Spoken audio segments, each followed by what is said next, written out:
Кога ќе им го дадеш газот, тогаш секогаш сакаат да ти го бапнат уште еднаш. Прво правило.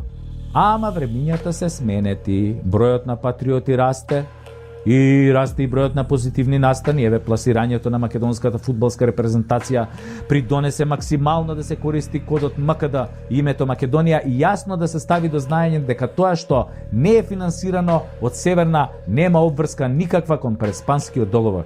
Иако јас сметам дека никој од нас нема обврска кон Преспанскиот договор, донесен по пат на силеџество, корупција и купување пратеници на чело со онаа корумпирана несреќа Крсто, поради кои 30 на луѓе лежат во затвор како терористи. Во оваа напатена држава има малку мажи и бизнисмени, а жени има уште помалку.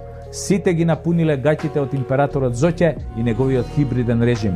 Бизнисмените, иако немаат обврска, испоизменија имиња на фирми и производи само да му угодат на црпнатиот од Господ.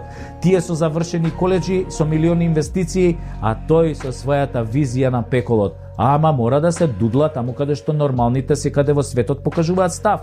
Затоа што капиталот е закон, не политиката. Разговарав и јас со неколку бизнисмени за спонзорирање на шоуто преку Тасевски, кое со само 3 емисии и клиповите од нив има преку 200.000 прегледи на YouTube за само 3 недели, и овие бизнисмениве им викаат нема пари, се плашале. А ја онака зачудено ги прашувам, од што се плашите бе? Од ковид, од мечка, од војна, или па се плашите од жените дома? Кажете од што се плашите? Не бе, вика, знаеш, човек, може овој премиеров да не стави на пик ако ти дадеме за реклама, ако помогнеме. Аха, викам, се плашите во 21. век да дадете реклама во земја кандидат за ЕУ и членка на НАТО. Ало бе, амбасадори, ова ли е таа демократија кога бизнисмените се плашат да се рекламираат во успешно шоу?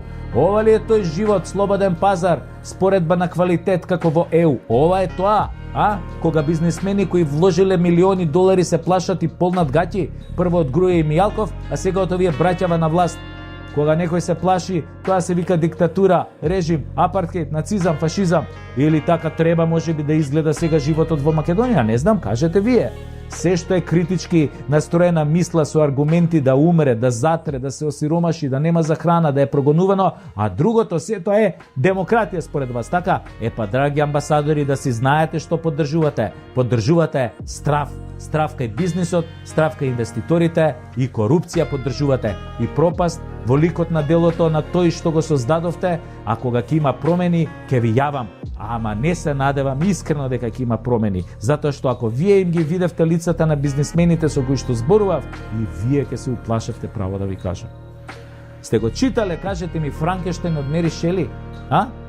Кога ќе создадеш страшило, тоа секогаш на крајот доаѓа по тебе. Јас ќе се одржам, вака или онака. Јас сум во романот од тие селјаците со вилите. Прочитајте си ја уште еднаш книгата, а вие храбрите патриотите наскоро ќе добиете можност и да му помогнете на ова шоу да опстане во оваа мала бара на крокодили. Само следете ја секоја наредна епизода и секој клип и се ќе биде супер.